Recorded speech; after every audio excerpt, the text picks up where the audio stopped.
নমস্কার দর্শক বন্ধুরা, আমি প্রতিমা কুকিং উইথ প্রতিমা চ্যানেলে তোমাদের সবাইকে আবারও একবার আন্তরিকভাবে সুস্বাগতম।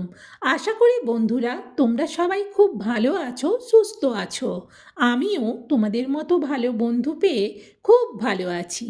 আজকের রেসিপিটা শুরু করার আগে যে সমস্ত বন্ধুরা আজকে প্রথম আমার এই ছোট্ট চ্যানেলে এসে আমার এই রেসিপিটা দেখছো, তোমরা আমার আরও রেসিপি দেখতে চাইলে চ্যানেলটাকে অবশ্যই সাপোর্ট করে দিও। আমার জানা রেসিপিগুলো তোমাদেরও ভালো লাগবে। আমার দেখানো রেসিপিগুলো কিন্তু তোমরা খুব সহজেই বাড়িতে বানিয়ে নিতে পারবে। আর সত্যি ভীষণ টেস্টি হয় আমার রেসিপিগুলো। আর বন্ধুরা, যদি রেসিপি ভালো লাগে তাহলে কিন্তু একটা লাইক দিতে ভুলো না। চলো তাহলে রেসিপিটা শুরু করি। আজকে আমি তোমাদেরকে খয়রা মাছের হাতে মাখা খুব সুন্দর টেস্টি একটা রেসিপি শেয়ার করব। তার জন্যে আমি এখানে 300 গ্রাম খয়রা মাছ নিচ্ছি। তোমরা তোমাদের পরিমাণ অনুযায়ী নিও। এবার এই মাছগুলোকে ভালো করে ধুয়ে নিয়েছিলাম। এখন দিয়ে দিচ্ছি এতে পরিমাণ মতো লবণ, আর দেবো এতে পরিমাণ মতো অল্প চিনিও। এরপর আমি এতে দিয়ে দিচ্ছি পরিমাণ মতো হলুদ, আর দিচ্ছি এতে পরিমাণ মতো লঙ্কার গুঁড়ো। এরপর এতে দিচ্ছি একটা মিডিয়াম সাইজের পেঁয়াজের পেস্ট, আর দিচ্ছি একটা মিডিয়াম সাইজের টমেটো পেস্ট,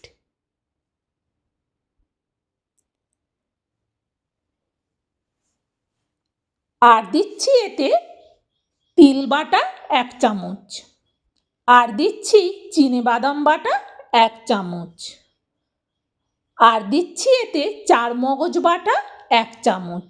সব কিছু কিন্তু 1 চামচ করে দিলেই হবে।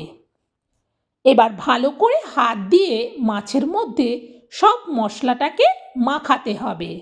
মশলাটা বেশ সুন্দরভাবে সব মাছের মধ্যে যেন ভালো করে মাখানো হয়। যেহেতু এটা আমি হাতে মেখে কাঁচা রান্না করব, সেই জন্যে মশলাটা কিন্তু খুব সুন্দর করে প্রত্যেকটা মাছের গায়ে যেন ভালো করে লাগে, সেইটা একটু খেয়াল রাখতে হবে। দেখো সুন্দরভাবে কিন্তু মশলাটা সব মাছের মধ্যে আমি মাখিয়ে নিলাম। এইভাবে যে যে মশলাগুলো দিলাম তোমরাও কিন্তু ঠিক এইভাবেই মশলাগুলো দেবে। এরপর আমি গ্যাস জেলে কড়া বসিয়ে দিয়ে কড়াতে দিয়ে দিচ্ছি সরিষার তেল। খুন্তি দিয়ে তেলটাকে একটু কড়ার উপর পর্যন্ত চাড়িয়ে নিচ্ছি। ততক্ষণে কড়া আর তেল দুটোই কিন্তু খুব ভালো করে গরম হয়ে যাবে।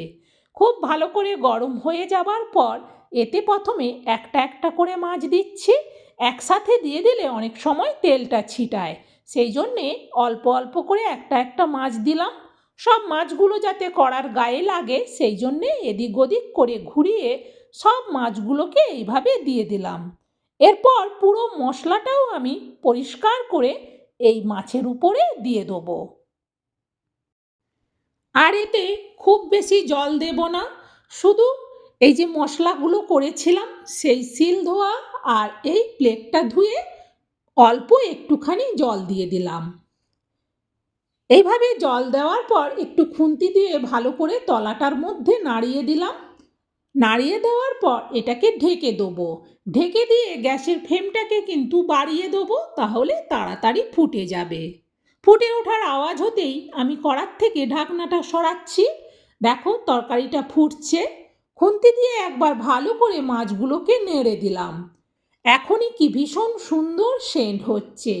এইভাবে ভালো করে মাছগুলোকে নেড়ে দেখে নিতে হবে যাতে তলায় না লেগে যায়। তারপর এটা আবারও ঢেকে দেবো। এবার কিন্তু গ্যাসের ফ্লেমটাকে একেবারে লোতে করে দেবো। প্রায় মিনিট 3 বাদে আবারও আমি কড়ার থেকে ঢাকনাটা সরাচ্ছি। দেখো উপর থেকে কতটা সুন্দরভাবে তেল ভেসে গেছে। মশলা থেকে তেল এইভাবে আলাদা হয়ে যাবে, তখন বুঝতে হবে যে মাছটা কিন্তু ভালোভাবে হয়ে গেছে। নামানোর আগে দিয়ে দিতে হবে এতে কয়েকটা কাঁচা লঙ্কা পুরো মাঝখান থেকে একেবারে চিড়ে দিয়ে দিচ্ছি, আর দিচ্ছি কিছুটা ধনেপাতা কুচি। এইভাবে কাঁচা লঙ্কা আর ধনেপাতাটা ভালো করে মাছের মধ্যে মিশিয়ে নেব। এই ধনেপাতা আর কাঁচা লঙ্কার কিন্তু দুর্দান্ত একটা সেন্ট হয় এই মাছের ঝালে। এবার এটা নাবিয়ে নেব। এটা কিন্তু গরম ভাতের সাথে খেতে ভীষণ ভালো লাগে, আর এটা রুটি দিয়েও কিন্তু খাওয়া যায়। যারা মাছ দিয়ে রুটি খাও তারা কিন্তু এইভাবে মাছের ঝালটা করে রুটিটা খেয়েও দেখবে। অন্যদিন যদি দুটো রুটি খাও, এই মাছের ঝাল থাকলে তখন কিন্তু 4টে রুটি খেয়ে ফেলবে। বন্ধুরা, আমার এই মাছের হাতে মাখা রেসিপিটা তোমাদের কেমন লাগলো সেটা অবশ্যই কমেন্টে জানিও। আর ভালো লাগলে কিন্তু একটা লাইক দিয়ে রেসিপি শেয়ার করার উৎসাহ বাড়িয়ে দিও। আর তোমরাও এটা শেয়ার করে দিও, যাতে এইভাবে হাতে মাখা খয়রা মাছের রেসিপি সবাই বাড়িতে বানিয়ে নিতে পারে। আজকের মতো রেসিপি শেষ বন্ধুরা। তোমরা সবাই ভালো থেকো, সুস্থ থেকো। আবার অন্য দিন অন্য রেসিপিতে তোমাদের সাথে দেখা হবে। আজকের মতো বিদায় নিচ্ছি।